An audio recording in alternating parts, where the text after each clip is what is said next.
All right, music fans, welcome back. Harmless Dave here, talking real music in real time for real people, just like you right there and just like me here. David Gilmour, breaking news, to release his first new song in 5 years. That's big news, again, if you're a Floyd or Gilmour fan. Pink Floyd guitarist David Gilmour will release his first new song in 5 years as part of an audiobook project by his wife, author Polly Sampson. Now, if you remember a few weeks back, Roger Waters went on an epic rant about how the Pink Floyd fan site is essentially devoted to all of this Roger Waters stuff with his wife Polly. And I think Roger may have had a point that Polly isn't in Pink Floyd, but there's a lot of talk about what she's up to. Apparently, she's a really decent writer, which is interesting, because what Gilmour is doing here is he's lending his talent to this audio book, which is just weird. My first thought is, do you put music of this caliber, because I'm sure it's going to be really well done, are you going to put this kind of music as part of an audiobook? I mean, I guess if you sell lots of audiobooks, you're going to get a lot of royalties. And Gilmour might be thinking of a new way, since people aren't buying physical copies of records or CDs that much anymore. This is a new way to get this into an audiobook and to get your music to a new audience. Interesting. It also may force people to buy an audiobook that they wouldn't ordinarily buy because they want to hear this new track. The new tune is called Yes, I Have Ghosts, and it will debut on June 25th. I guess the book is called A Theater for Dreamers. And then the song will be available to stream a week later. So yeah, this is saying go out and buy the book. Set on the idyllic Greek island of Hydra in 1960, the story captures the hazy, sun-drenched days of an expat bohemian community of poets, painters, and musicians. In Sampson's fifth work of fiction, the characters live tangled lives that are ruled by their king and queen, writers Charmaine Clift and George Johnston. The project will also feature original music from Gilmour throughout. So it sounds like he's doing background music again, which a lot of folks, instrumental music, a lot of folks were just kind of, after the last Pink Floyd album, I think a lot of people were disappointed that we didn't get more vocal tracks from David.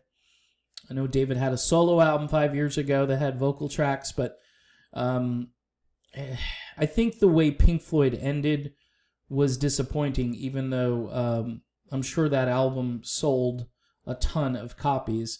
And again, this is an enterprise now. This is a business that's on autopilot. You mentioned that you're going to have a new song coming out. To get this song, you're going to have to grab this audiobook. I mean, David obviously working in tandem with his wife here, and they're going to create a buzz about both the book and the song. So it's smart. It's really smart business. He says here, Polly's vivid and poetic writing, coupled with her very natural narration voice, made joining forces to produce the audio version of A Theater for Dreamers a fantastic and fulfilling experience. The audiobook format has so much untapped potential, and I am surprised more musicians have not creatively collaborated with authors, narrators, and audiobook producers in this way before. My first thought is this sounds kind of cheesy. All right, hate to use that terminology because it's used on me because of some of the music I like. The two worlds seem to seamlessly link. I don't know about that. And music can really help to bring audiobooks to life in unexpected new ways. I would agree with that. I don't know if they seamlessly link, but I don't know. I guess because David Gilmour was part of this group called Pink Floyd, and they made mainstream rock music that was on the radio. This, to me, is like a guy who does a movie soundtrack, who does all of the scoring and the orchestrations and so forth, which I think is really awesome. But I think that person who's produced these backgrounds for movies and so forth, they would probably be a better candidate to do an audiobook like this and to bring audiobooks to life. But I don't know, I have mixed feelings about it. I do think it's a smart business move. And again, people are going to, because it's David Gilmour, they're going to be like, okay, I wasn't going to get this book, but I want to hear the song. I get to hear it a week early if I go buy the audiobook, and maybe the audiobook will be interesting. And maybe you want to do both. Maybe you're a fan of Polly Sampson and you're a fan of David Gilmour. Not sure Roger Waters is as big a fan of Polly as David is, obviously. And I would say it, again, another wasted opportunity. You're in lockdown, and the only thing that happened was that really great version of Mother. I don't know if Roger has done another song. I think if he did, it would have registered and people would have told me about it. But I really did enjoy Mother, and it just made me think, there's still time. These guys could still do a reunion of some kind, and I think it would be really amazing. But obviously, Roger does not like David a whole lot and just puts up with stuff and is now trying to, I guess, just get his name out there and say, hey, I'm Roger Waters. Remember me? And I don't really blame Roger, because it's been about David since he took the band over. And, Roger probably shouldn't have walked away from the whole thing.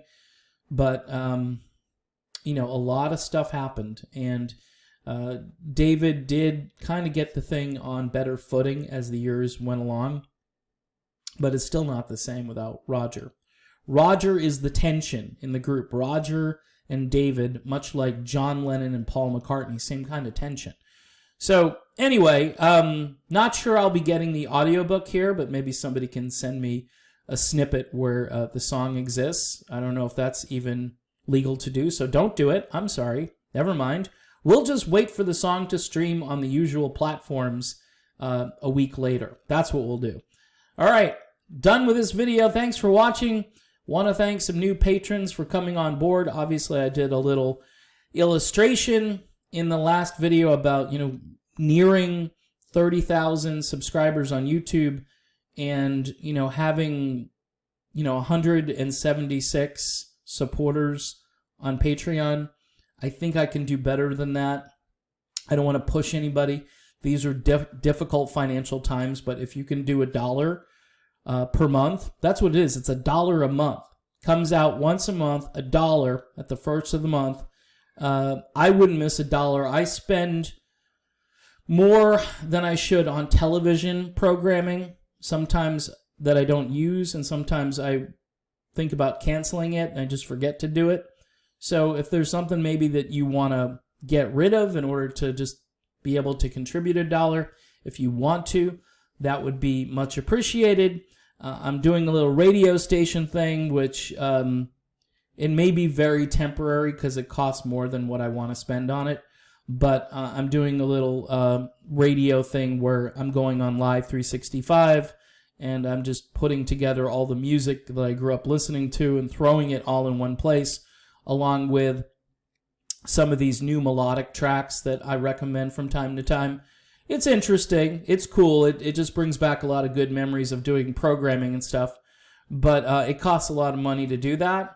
And if you've heard the station, it's okay. It's got some bugs that I have to work out of it. But we'll see if we keep it going or not. In the meantime, thanks for watching the video. And I will be back soon.